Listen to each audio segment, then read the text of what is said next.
Hey foodies, welcome and welcome back to Cooking with Kiana. Today I'm going to be showing you guys how to make this amazing pot roast recipe. The pot roast is so buttery and soft and it just melts in your mouth and it's super tender. This is a perfect recipe for a Sunday dinner and it just makes for the perfect comfort food. So let's get started.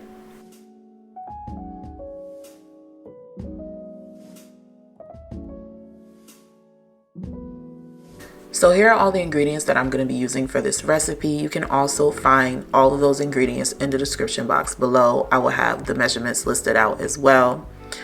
I'm using 1 tablespoon of herbs de Provence, 1 tablespoon of onion powder, 2 teaspoons of garlic powder, 2 teaspoons of Lawrys, and 1 teaspoon of Old Bay, 1 teaspoon of accent seasoning. Then I have some fresh rosemary, thyme, and sage, as well as 1/4 cup of scallion, 4 stalks of celery chopped finely, 3 cups of beef broth, 1 cup of red wine, 1 large onion, and 1 pound of white potatoes. You're also going to need carrots. I'm going to be using 4 large carrots and I just went ahead and chopped those up. I'm also going to be using 1 garlic bulb. Of course, you're going to cut off the bottom. Then I'm going to be using some fresh cracked black pepper, as well as 1/4 of a cup of Worcestershire sauce and 2 tablespoons of tomato paste.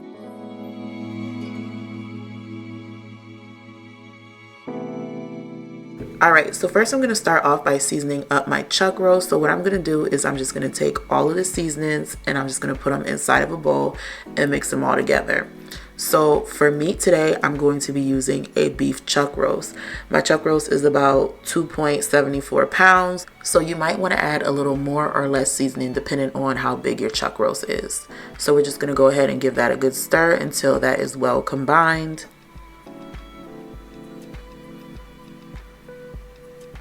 Now once that is, we're just going to take our chuck roast. Of course, you want to make sure you wash that off and pat it dry, and then we're just going to hit it with a little bit of oil just to make sure that seasoning adheres to your beef. So now you're going to go ahead and season up your beef. So what you want to do is season both sides. Once you season one side, you're going to go in with your hands, make sure you really massage that in, and then we're going to flip that over and we're going to repeat the same steps on the other side.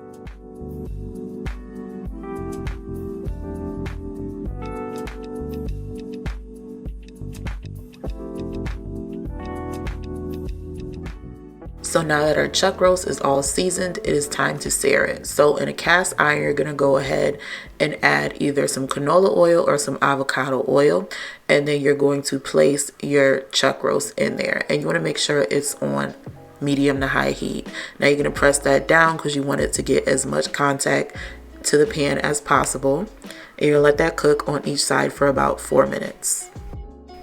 You just want to try to get a good sear on there because all of that brown caramelization is flavor. Just like all that stuff left over in our pan, that is going to make our roast have so much flavor. Alright, so once your chuck roast is nice and seared just like this and you got that nice brown crust on there, go ahead and put that chuck roast to the side. And make sure you leave all of that stuff in the pan. To that, we are just going to add about 2 tablespoons of butter. Let that melt, and then we're going to add in our onions. So at this point, you want to go ahead and turn down your stove to a medium to low. Let those onions cook until they're nice and translucent. And now I'm going to add in the garlic. And I have cut off the bottom. And we're just going to let that sit there. Now I'm going to add in my 2 tablespoons of tomato paste. Stir that in and let it bloom. Trust me, that is going to make this dish really savory. So now I'm going to go ahead and add in my tablespoon of beef bouillon as well as 1/4 cup of Worcestershire sauce.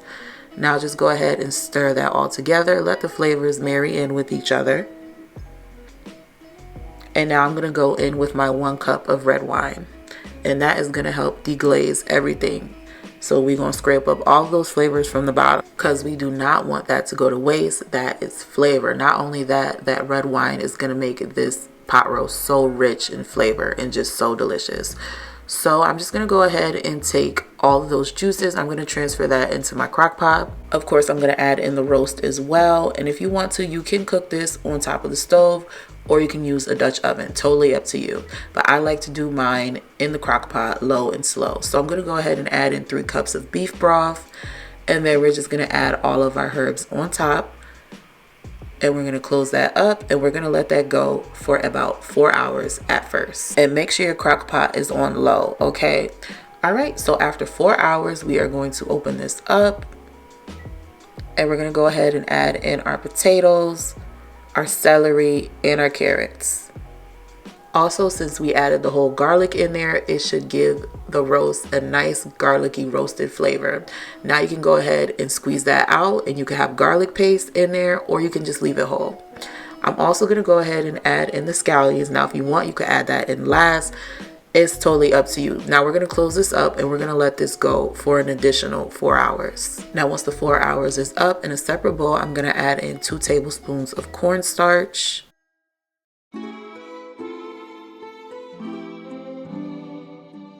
And then to that, I'm going to add in 1/4 of a cup of water. Slowly pour this in and give that a good stir until it is the consistency that you see right now. Now just go ahead and take that cornstarch slurry and we're just going to go ahead and pour that into our crock pot. Mix that all up. And then I just went ahead and added some fresh cracked black pepper. Now at this point, go ahead and give it a taste. See if you want to add some more seasonings. Also added a tablespoon of brown sugar just to balance everything out. But again, that is optional, but it will make it taste better. Now just go ahead and pop the lid on and let that cook for an additional 30 minutes. So altogether, I let this cook for about 8 hours and 30 minutes on low.